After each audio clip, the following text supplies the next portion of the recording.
And welcome back to the Cover 3 podcast here on CBS Sports. That's Tom Fernelli. That's Bud Elliott. I'm Chip Patterson coming to you live at youtube.com/cover3 and everywhere you get your podcasts on demand. Thanks for hanging out. Smash that subscribe, smash that like, and come and join us in the chat, a.k.a. the Cover 3 Tailgate, where we are getting interactive here on a Thursday. Yeah, it's a Mailbag Thursday. Yeah, we got a little camp buzz, a little All-American team to talk about as well. But we love when y'all get in here and y'all get the conversation going early.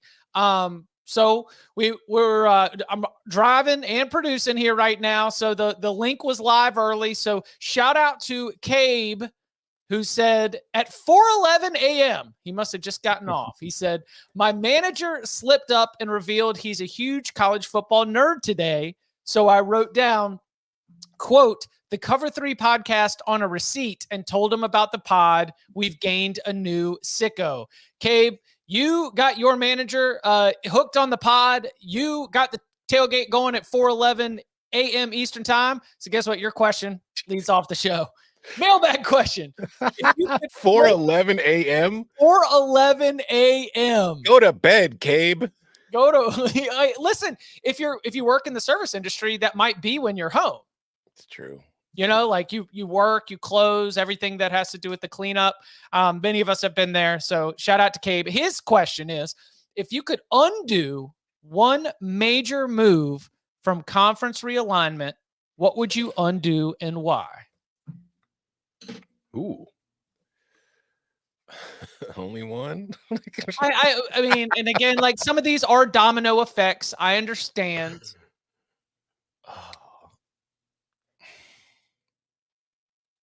Man, there's so. What was it in '93 when Penn State joined the Big Ten? And so Penn State joined the Big Ten and Florida State joined the ACC about the same time, a year or two. And they were independents. Correct. But like Missouri, Kansas, and Nebraska were very close to joining the Big Ten at the same time Penn State did. What could the move be a move that didn't happen? Texas to the Pac-12. Yeah. That's probably the one. Honestly, like the best answer here, Chip. I think you're right.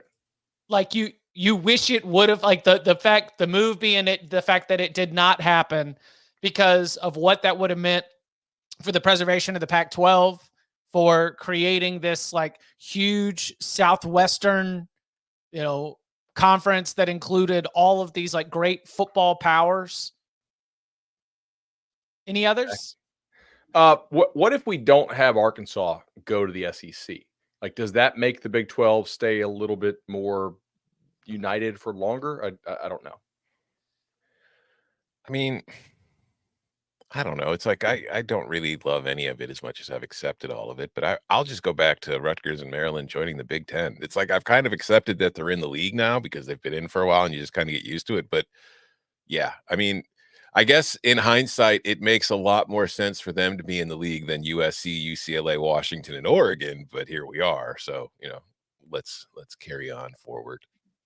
Do you think that there would be, I mean, of course, my little ACC brain was, first I was going back to the Pitt and the Syracuse. And then I went even further back and I said, what if the Big East had not been rated?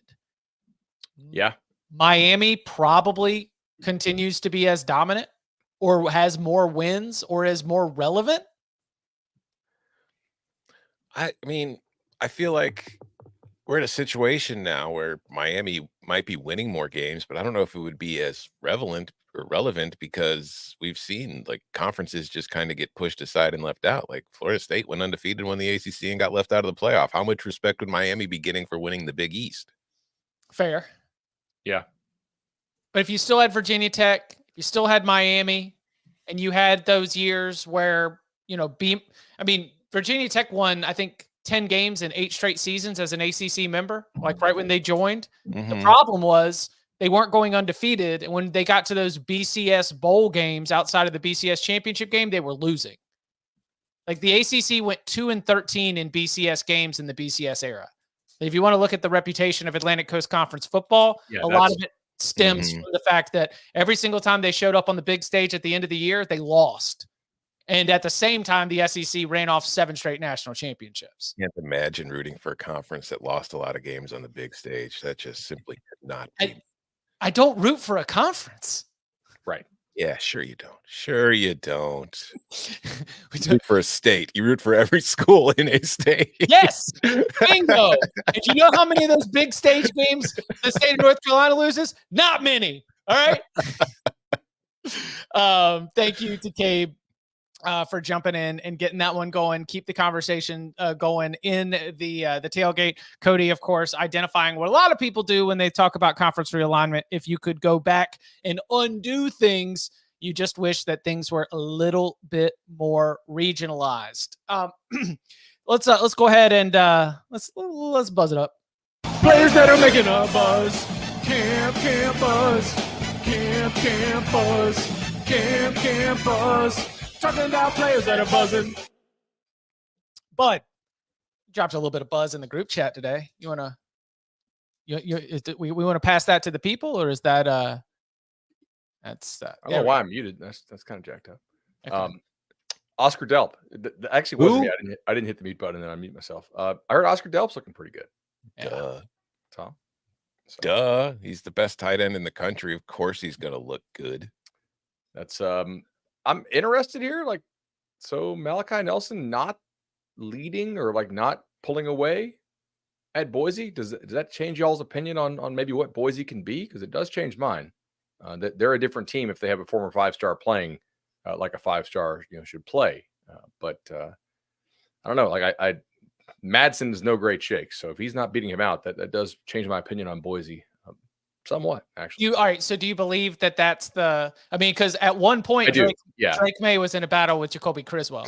I don't think you leave USC for Boise if things are going real well. Personally, like I'm just trying to read I try to judge what the market does, and I mean, because Ashton Jeanty is the heart of that offense. I understand Malachi Nelson's a former 5-star player, but the reason to like Boise State as a team that could be 4, 5, 6 points better than everybody else in the Mountain West, to me, is defense and running the football. And if you have Malachi Nelson, that's the icing on top. That's like, hey, you could be a top 20 team. You could be a top 15 team, not power ratings, but at least like rankings wise by the end of the year. That's fair. But like, I think a lot of this, Boise hype this year also, I mean, we're really baking in a lot of Boise defensive improvement. That defense sucked last year for a large stretch of the season.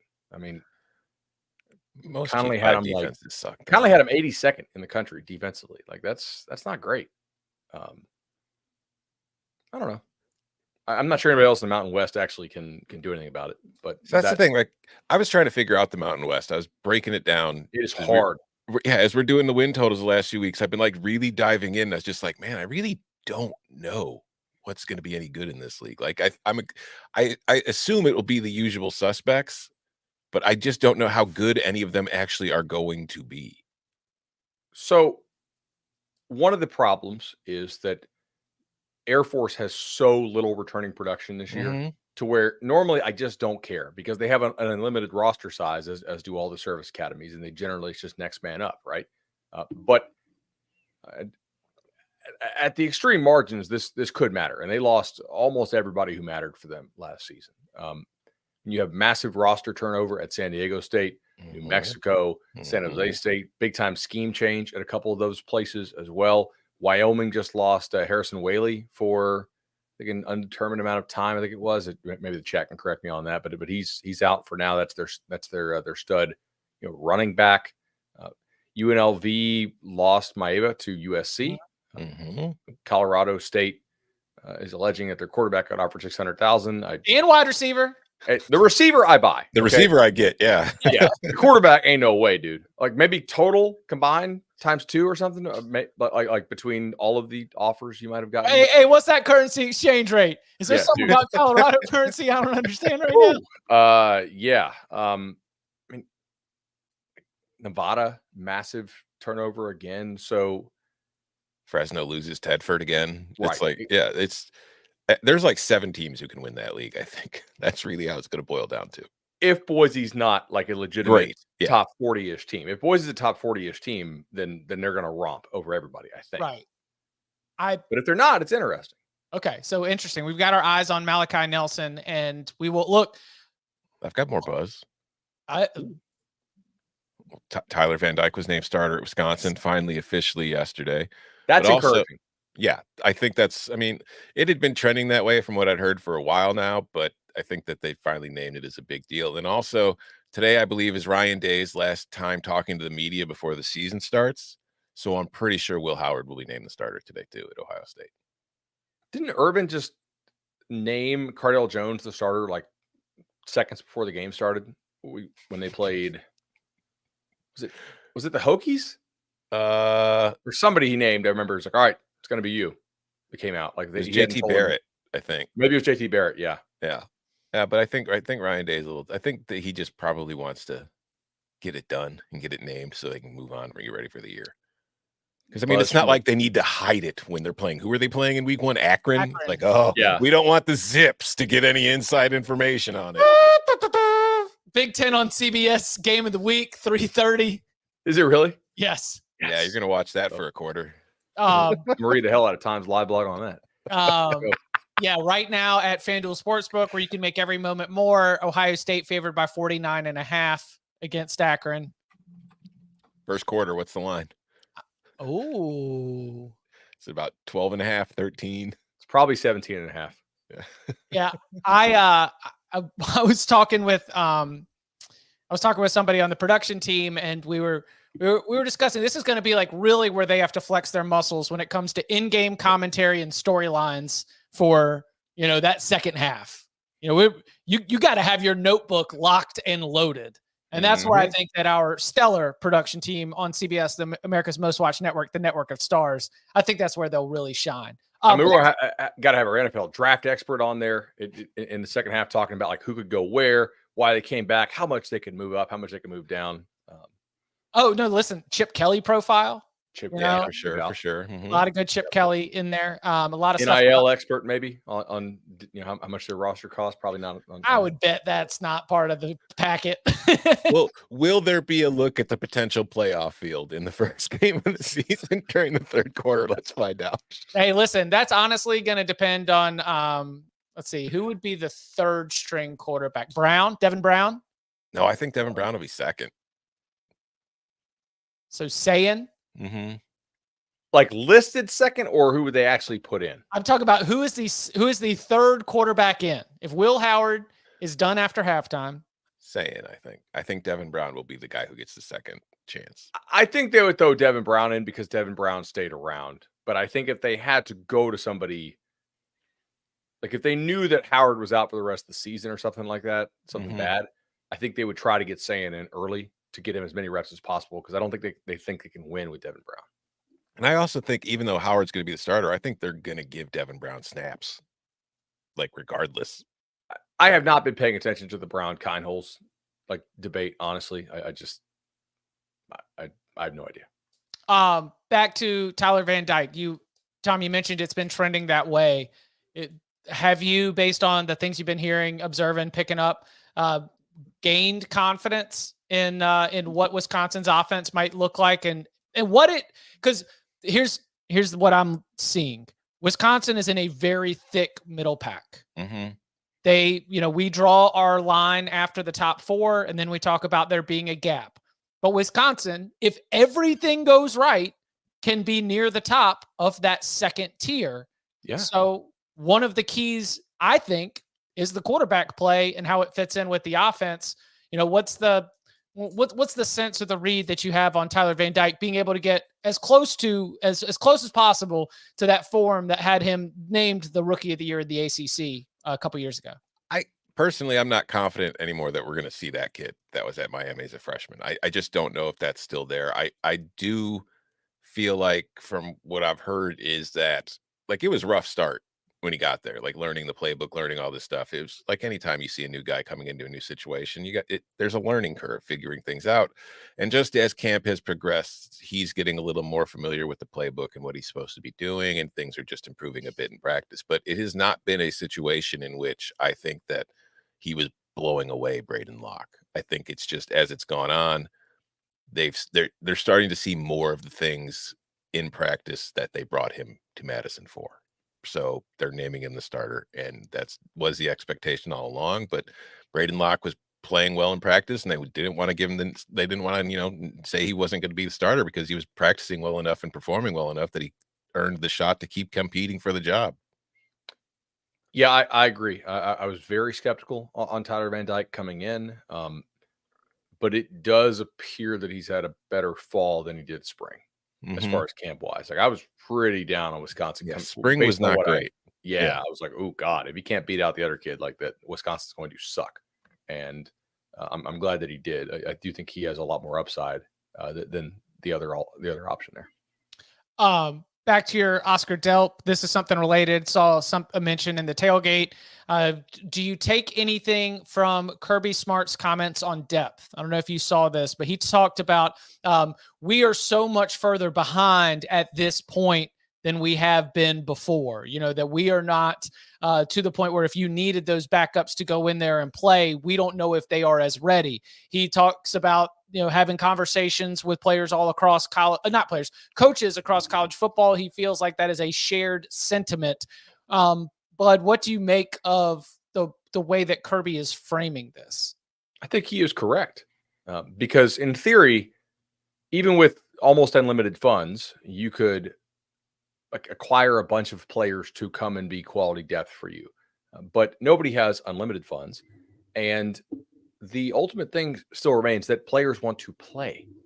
And so some of Georgia's backups are better, or in some cases, way better than the starters on other SEC teams or even some other decent teams so far. And they are going to leave Georgia and go play elsewhere and play pretty good. So that means that Georgia's backups in many cases will be younger players. You can only pay to retain some of these young guys up to a certain point without being able to really show them a path to playing time. And players aren't idiots generally. So they can see, like, am I really going to play?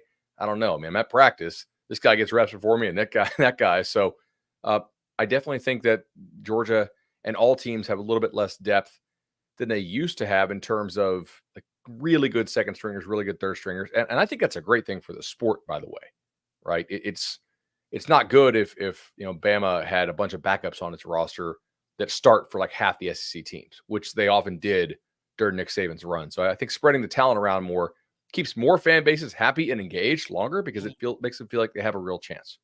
So I think he's right, but I don't really feel all that sorry for him. The guy who hasn't lost a regular season game in 3 years, you don't feel sorry for him?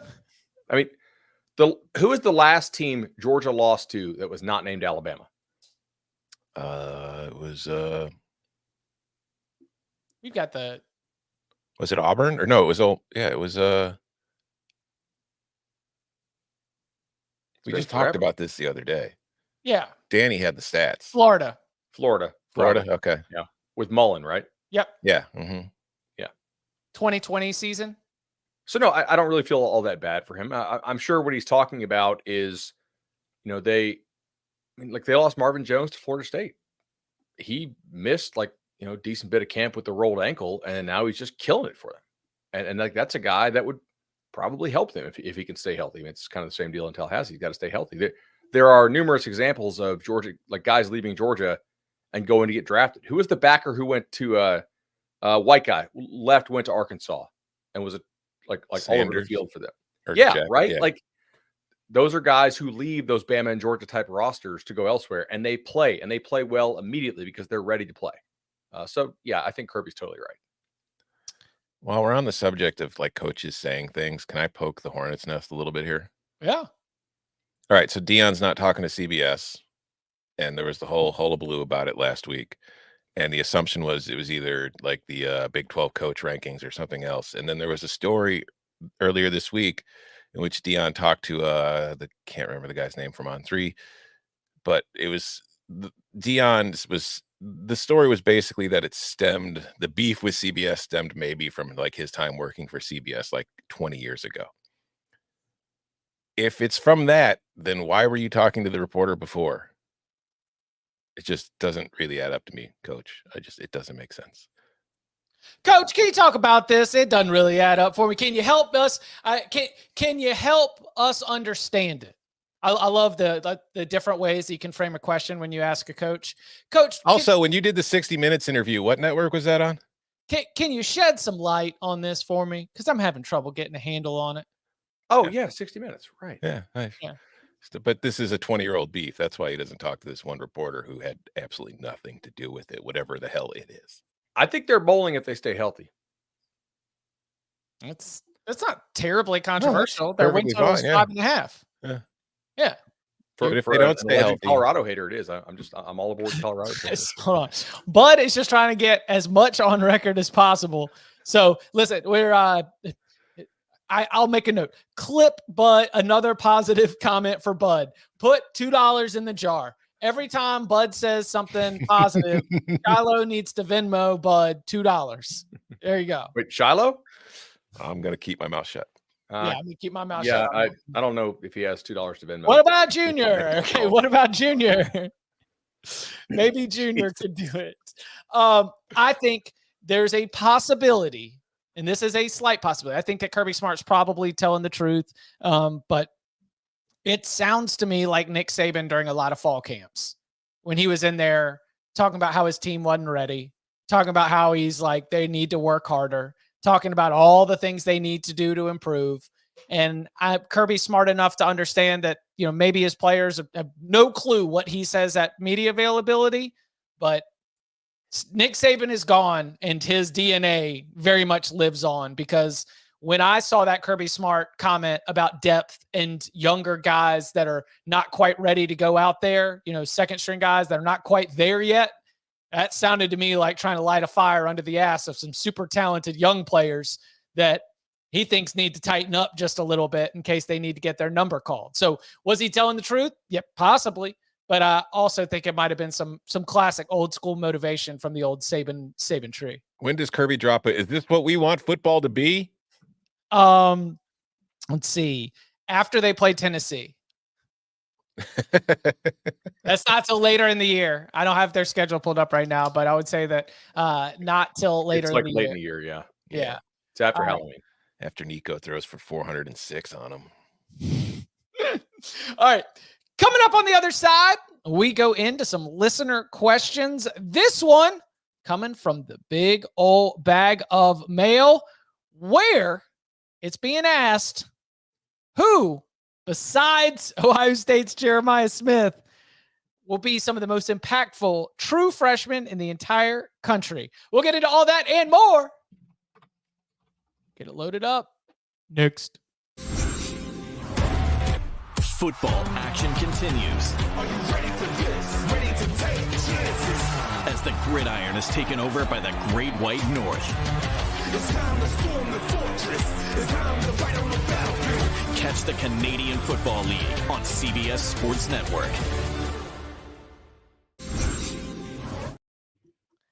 Back here on the Cover 3 podcast, and we love when you go and leave us a 5-star review, and then in that review, you put a mailbag question. It's one of the ways that you can get interactive with the big old bag of mail.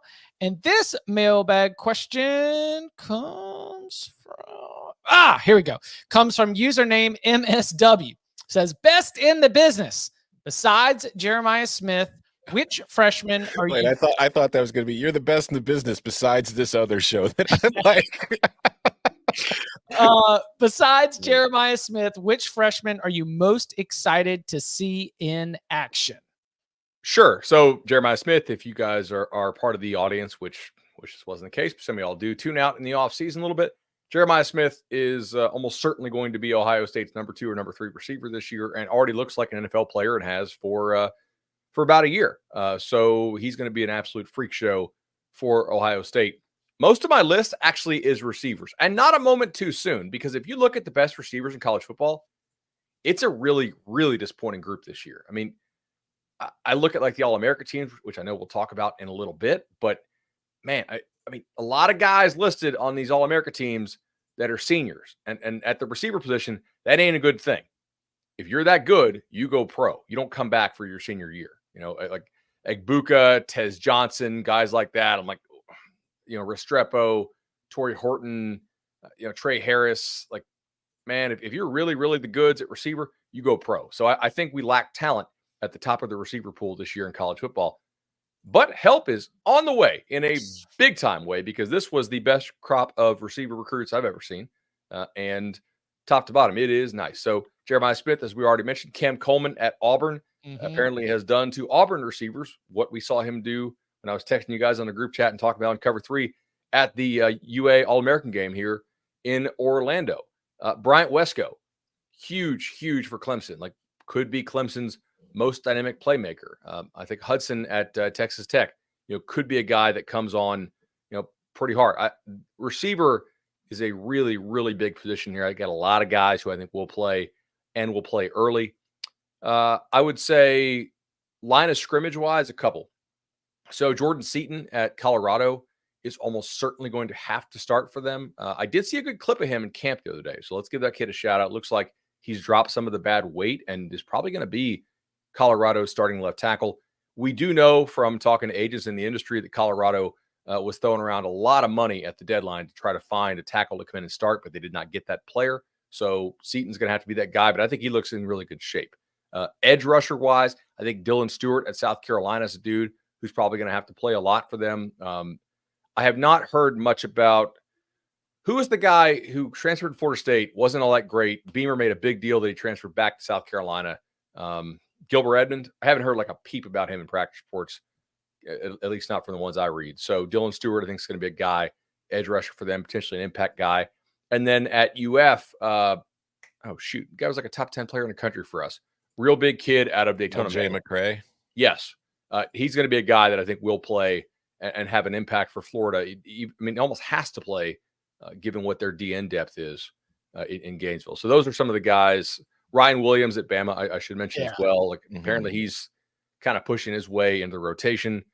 Mikey Matthews at Tennessee, I see mentioned in the chat. I think Tennessee is deeper at receiver than people realize. So maybe if he forces his way on the field, good Lord, like that means he has had an incredible camp. Or they've like Brew McCoy got hurt again, and like Squirrel White's got an ankle. Like there's other ways that he gets on there. Also, I'm mad. I thought we were done with Mikey. We can't have two Mikey Matthews at the same time. Okay, well, I guess technically Mike, but yeah. DJ Lagway at Florida too. I think he's going to have to play. I also read yesterday. I don't know if the 5-star tight end freshman at Penn State, Luke Reynolds, has been getting some love from James Franklin in press conferences recently. It's mentioned that, he said, I think the quote was, he could be a 4 games and a redshirt guy, or he could be more than that this year. We'll find out. They're so loaded. That's the thing. They have so much depth there already, but apparently he's been impressive in camp. Xavier Brown actually is a true freshman corner who is probably going to start for Alabama. Like, he had his hand in the cast the other day and was still running with the ones. So, okay. That also speaks to Alabama's secondary depth if you're tracking it home. Yeah, because sorry. Well, I was going to say, I think they're set at safety because between Malachi Moore and Keon Saab, like that's really, really good. Yeah. Those are 2 NFL players, right? Yeah. If some of these Florida State receivers keep kind of underwhelming in camp or can't get healthy, Elijah Moore, kid out of the DC area, could be there, like jump ball, bigger bodied. I bet you they'll get some red zone packages for him. He's looked really good in camp so far. That could, because they got a lot of smaller guys who can play, although a little bit bigger than what DJ threw to last year. Like the dudes at Oregon State were tiny. But I had to put a gas mask on and jump into the mentions of some Florida State tweets the other day, Bud, and you were getting a lot of credit for how you are accurately depicting Florida State's wide receiver room versus what the most optimistic or sunshiny view of the wide receiver room is. That seems to be a divide with you and a lot of the Nolecast audience. Yeah, so we put out the Nolecast receiver preview like before camp started, and I was like, I don't see it with these receivers. I think they're pretty mid, and people went pretty nuclear in the comments. But after 3 weeks of practice reports, it seems like everything. The comments have really, really slowed down. I don't quite get it. KJ Bolden at Georgia certainly could be another guy. Mentioned quarterback Raiola at. Oh yeah, right? How did we get 4 minutes into this discussion? We didn't mention Dylan Raiola and Nebraska, the team that's going to start unranked and finish in the top 10. I'm just kidding. If you want more camp buzz, I heard Michigan State D tackle that transferred to Oregon. That's killing. not Barrow. That's No, not Barrow. The better one.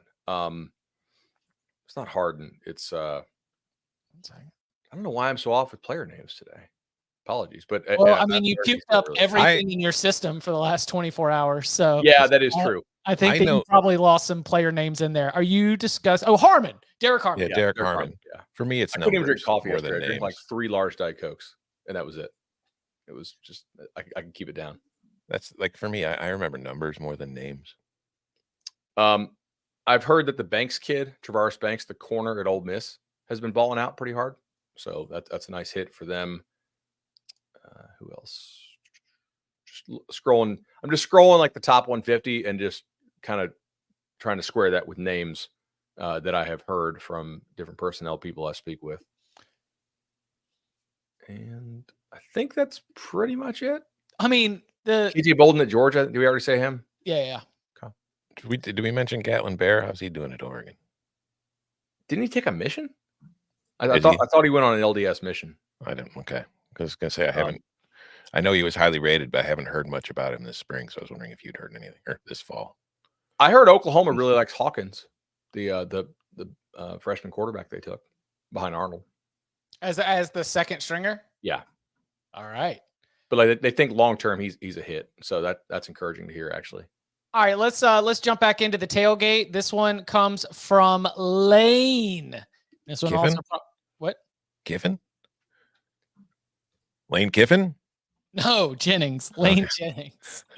The Lane jumped in at 7:29, a couple hours after Cabe went to bed, and said, "What player have you disliked the most because they kept beating your team?" And Lane offers his or her own. Mine is Connor Shaw, the South Carolina quarterback. Clemson could not touch him in the early 2010s.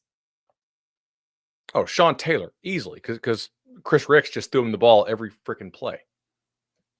Oh, yeah. Like Interception. it's usually not a defensive guy, but if Ricks throws, I mean, how many career interceptions did Ricks throw to Sean Taylor? 5?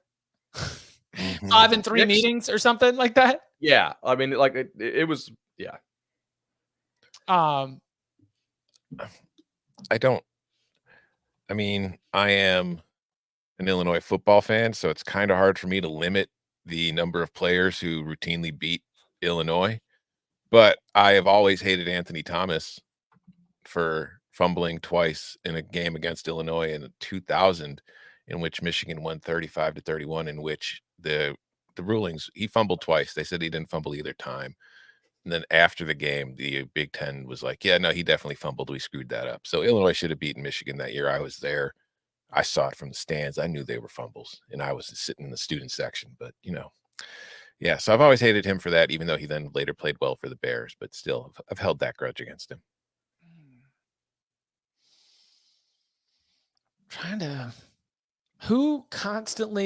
Who's an NC State guy who was not that good, but against Carolina, he was Phillip really Rivers. No, he was good. Like he was good. No, I it's just gotta want be to trigger somebody Brinson. it was like a good player who played unbelievably well against you, or like a guy who wasn't very good, but just played way over his ceiling against your team only. Well, I think Russ might have been 3-0 against the Tar Heels. I'm pretty sure 08, 09, and then 2010. Yeah. Russell went 3-0 against the Tar Heels, and one of them involved like NC State fans are definitely gonna remember this.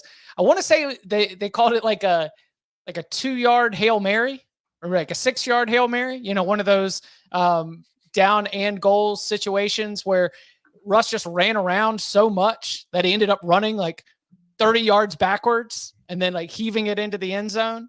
I would, because that's 2008, 2009, 2010. 08 season is my senior year. 9 and 10 are my first 2 years out. So I'll throw Russell on there as like, somebody who came in. Neither team was all that good during that time. North Carolina was just about to go through the NCAA investigation. So they were kind of like ramping up on their talent, but then losing to NC State at the end of the year. So that was one that I guess you could throw on there for recent memory for North Carolina. I got another one here. Curtis Painter. Okay. Screw you. Yeah. You were average as hell, but you kicked Illinois' ass like twice. This would be a good, like, if we could get people to send in video clips where they just live, like, I saw Ryan, Ryan has his own space in the tailgate marked off. Ryan immediately off the jump was like Denard Robinson. Yeah. So like Ryan could just like, if you could film a video, be like, hey, Denard Robinson, screw you. You kicked our ass. That like, if you're listening, Curtis Painter, and I know you are, you can go to hell. Let's see. South Carolina fan says Kenny Hill. That was just one game. Kenny Trill. I'm sorry, you pronounced that wrong, Chip. A sneaky one for Bama that's related to South Carolina. Alshon Jeffrey killed Nick Saban. Yeah, I mean, like, because for a while that defense was, hey, I bet you can't throw it outside the numbers consistently against our DBs. And Stephen Garcia was like, well, I'm just going to try it 40 times to Alshon. He's going to catch 12 balls for 290 and 2 touchdowns. Yeah. Definitely the greatest gas station attendant to ever play in the NFL.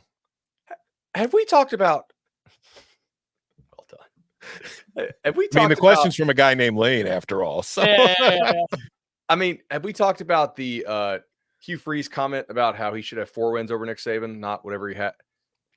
Are we forgetting the game where Ole Miss had like a touchdown that hit off a defender and an offensive player's helmet, and a bunch of other insane like the Chad Kelly game in Tuscaloosa? That game was one of the 2 wins that we actually do have.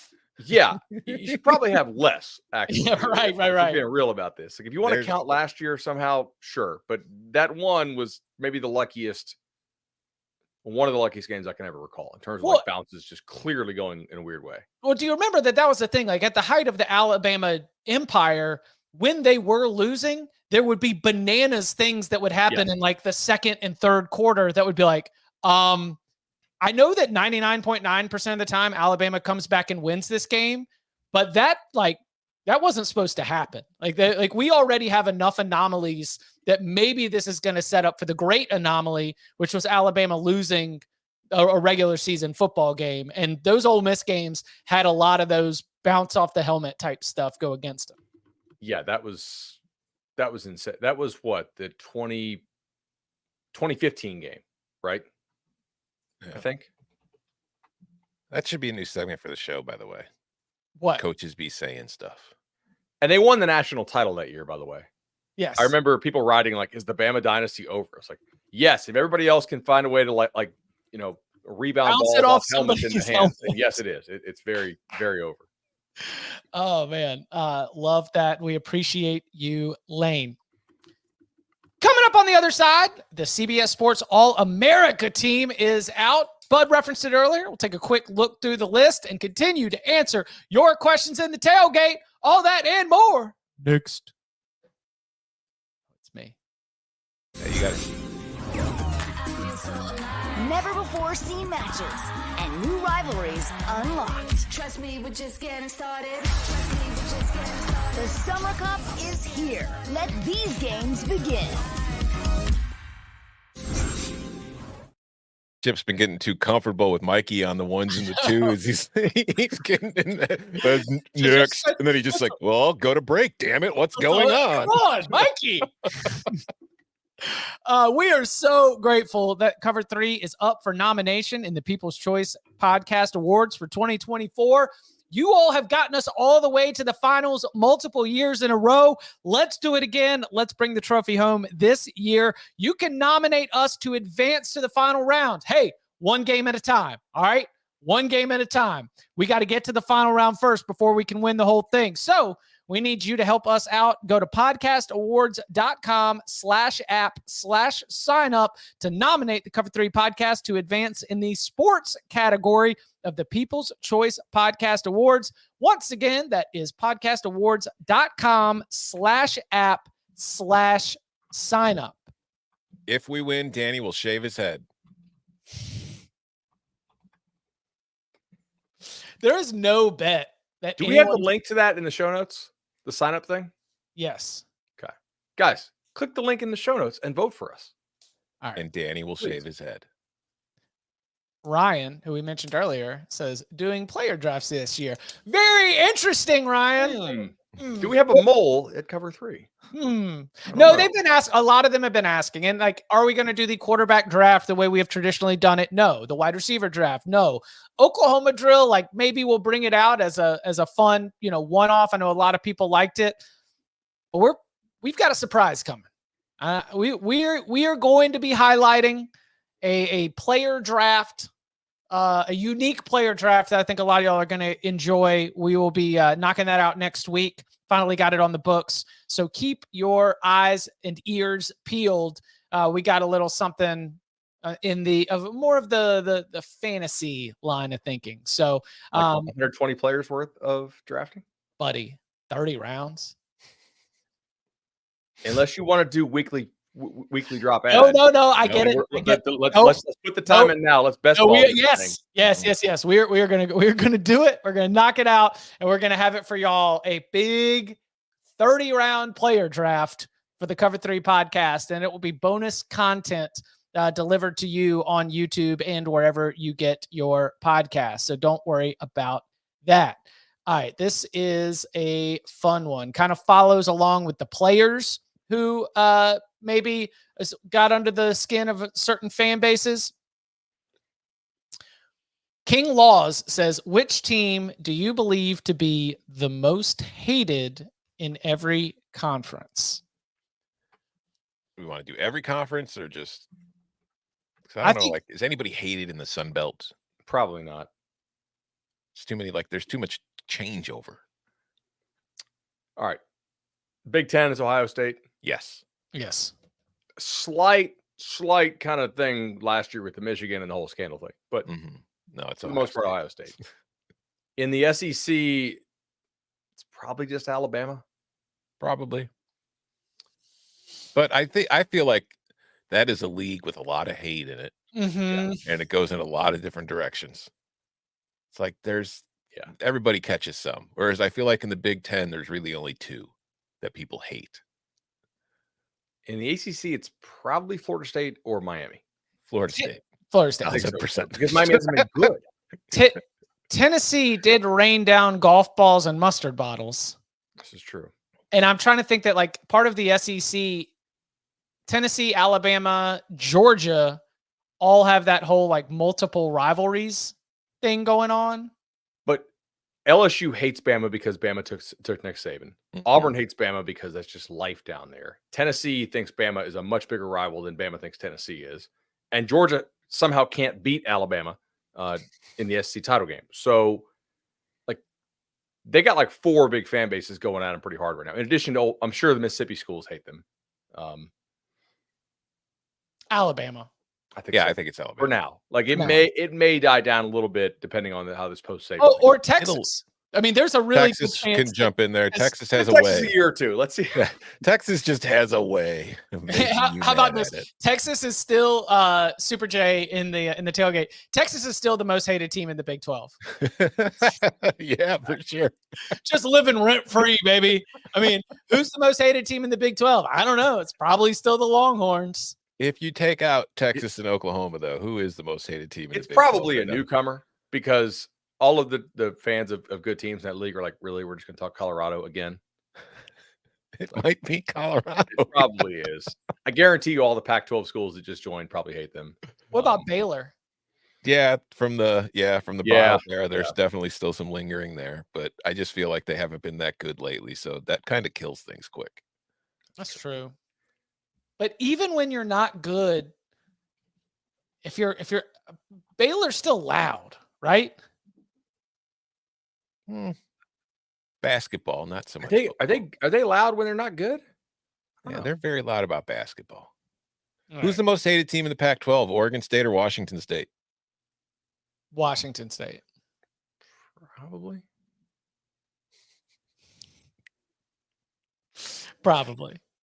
Liberty is the most hated team in Conference USA. Without a doubt. Yes. The MAC, I don't think, is there a hated team in the MAC? Probably Toledo. Could be. Bowling Green. Why? I would say the most hated team in the American is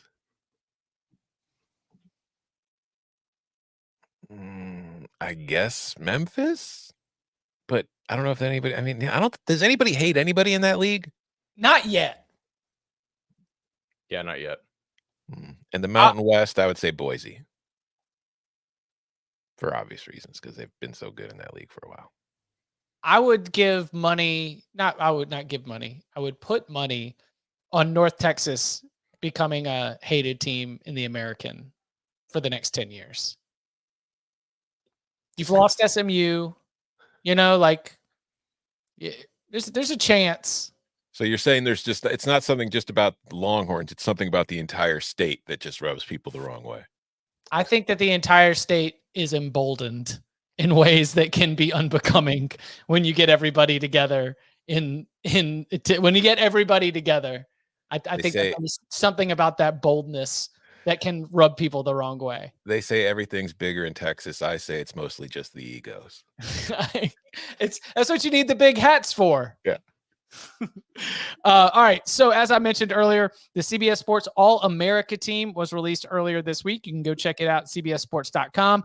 Ballots combined from experts from cbssports.com and 24/7 Sports have put together this list, which has no senior wide receivers on the first team, bud. Luther Burton and Teteroa McMillan are the wide receiver selections, both juniors right there. Carson Beck is your first team quarterback. Ollie Gordon and Marion Hampton are your running backs. Offensive line, Parker Brailsford from Alabama, Will Campbell, Kelvin Banks, Donovan Jackson, Tate Ratledge. On the defensive line, you get Mason Graham, James Pierce, Ashton Glott, and Jay Higgins at linebacker, Harold Perkins at linebacker, Danny Stutzman. And then your secondary is Will Johnson, Travis Hunter, Malachi Starks, Caleb Downs, and Xavier Watts. So I got this one. Xavier Watts. Joe said, am I crazy to think the returning defensive player of the year should be a preseason first team All-American, regardless of how good Downs and Starks are? I guess there are other first team All-American. He's talking about Xavier Watts. And I would pick some nits here. Xavier Watts won the Nagurski Best Defensive Player of the Year after leading the nation with 7 interceptions. He did not win the Bednarik, also the Defensive Player of the Year, which was Peyton Wilson, linebacker from NC State. I think Peyton Wilson was the Defensive Player of the Year last year. Yeah. But Xavier Watts does get first team honors here at cbssports.com, but we appreciate the commentary along the way. As you look up and down the list, gentlemen, anything stand out? Bud, did you have a ballot here? I did not, but I do have some questions, complaints, and accolades. So first of all, I thought this was really, really good overall. Like there were very few I was like, WTF. A couple that I might quibble with. Initially, I was like, Parker Brailsford, okay? But then I thought about it, I was like, what other centers do I really like? Not that many. Like I'm not sure he's all that good, but I don't think there are that many centers who are all that good either. So we'll kind of have to dig into that. Like I think he's good, but like not, I don't know, compared to the other guys on the list, maybe a couple dudes I would have preferred to Donovan Jackson. I think he's a good player, obviously. And, we're kind of just really picking nits there. Defensively, I is where I had some of my disagreements. I would not have voted for Ashton as a first teamer. I think he's a good player, but I don't think he's like that level of player. A couple guys I would probably have in front of him.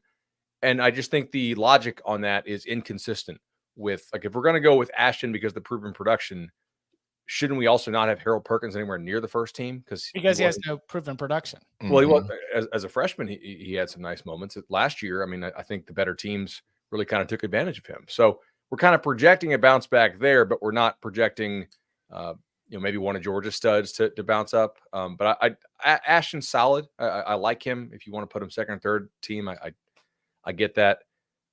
I would definitely have I thought Barrett Carter needed to be on the list as one of the top 3 linebackers. I think he's very good.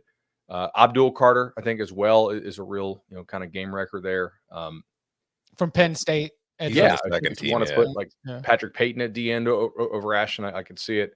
DB is just totally loaded, man. I mean, there's so many good DBs this year. I don't know how you get that quote unquote right.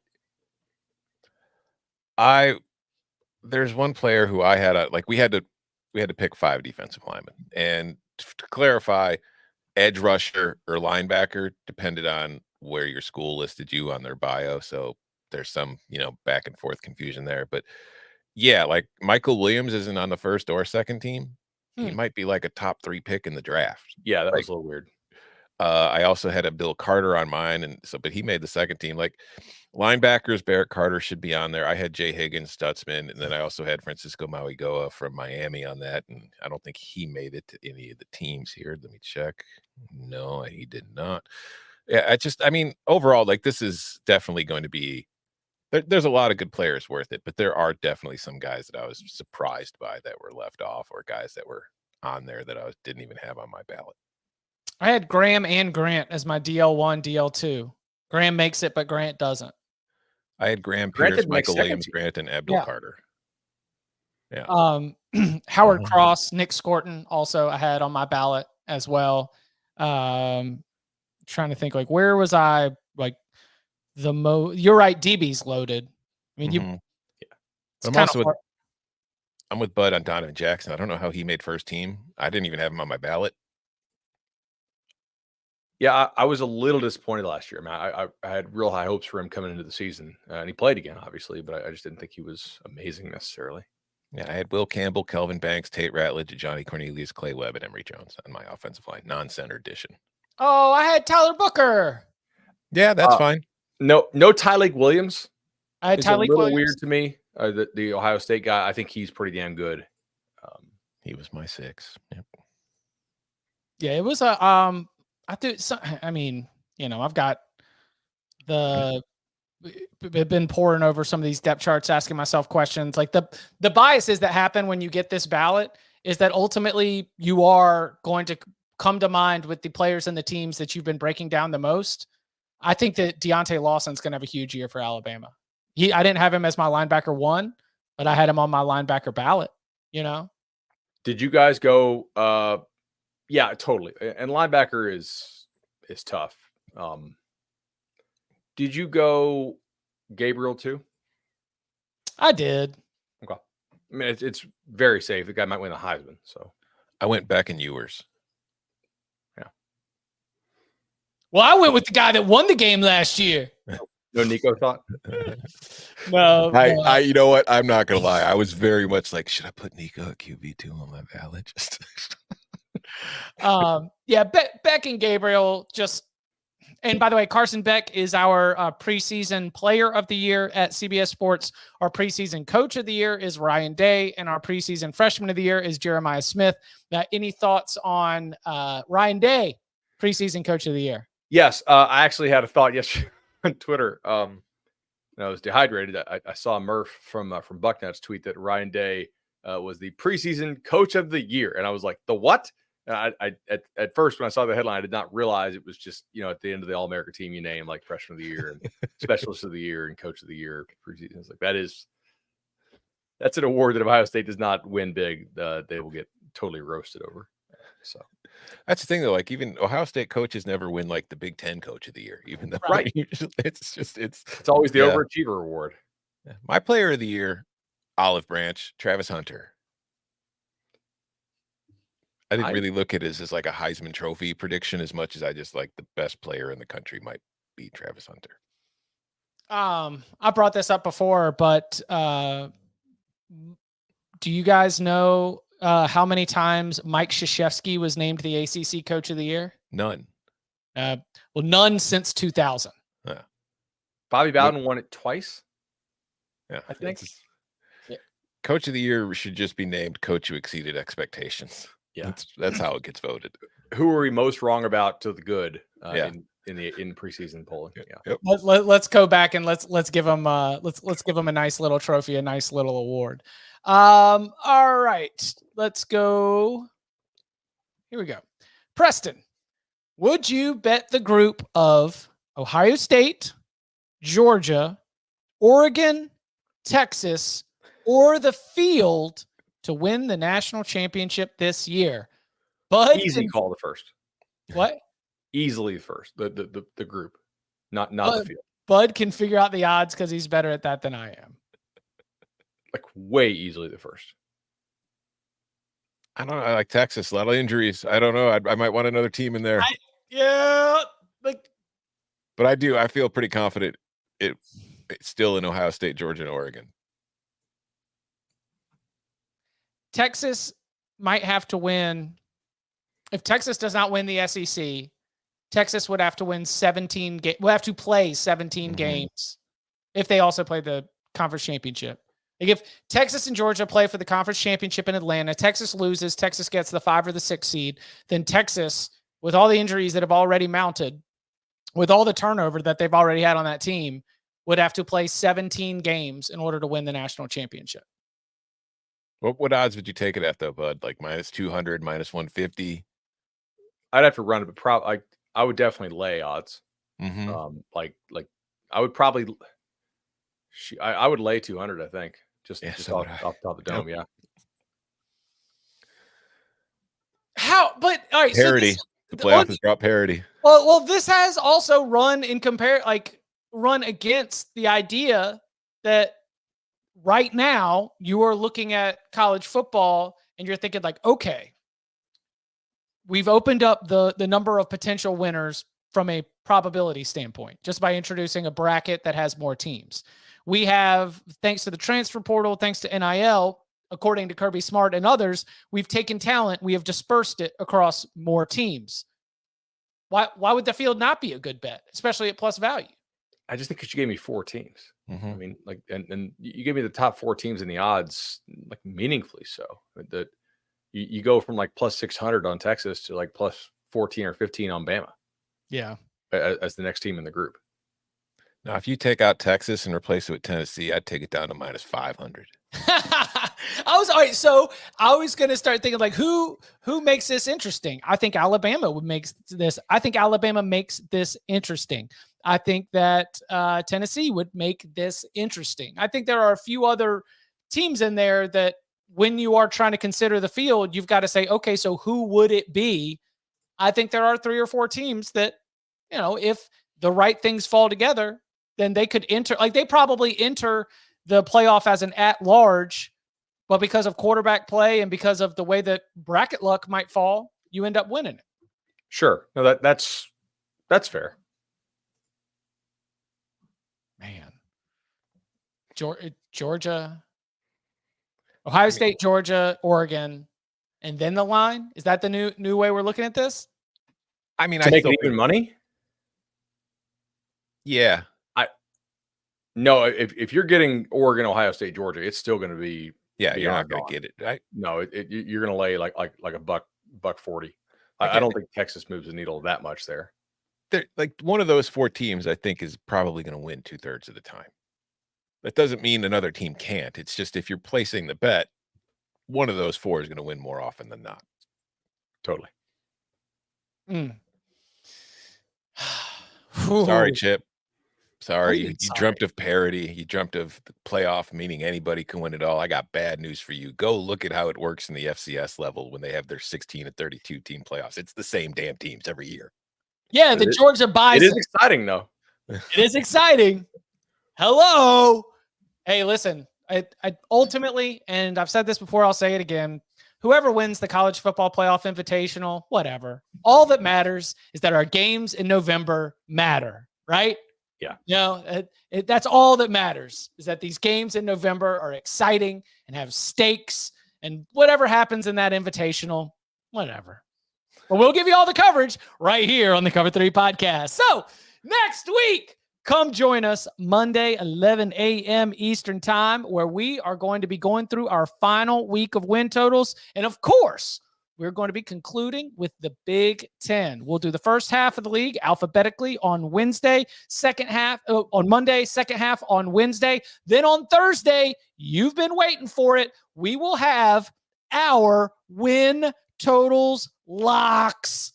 Win totals locks are another opportunity for us to give you some of our best bets from outside of the power conferences and explain them. We'll probably spend a little less time giving you our power conference win totals locks, but still letting you know what some of our best bets are. And since Thursday leads into Saturday, and since next Saturday is August the 24th, there's only 3 games on the schedule. We'll have some week 0 locks as well. Ooh. And Moneyline sprinkles, anybody? New Mexico Lobos. You are disrespecting Bronco Mendenhall, making him an underdog. I'm going to go ahead and throw that one out there as a little sneak preview. So next week, Big Ten win totals, Monday, Wednesday, Thursday, win totals locks, week 0 locks. Gentlemen, the season is almost here, and you can follow him on Twitter at Tom Fernelli. You can follow him at BudElliott3. You can follow me at Chip_Patterson. Gentlemen, thank you very much. We're on CBS Sports Network in 2 hours. It's the same show, but with 500% more swear words.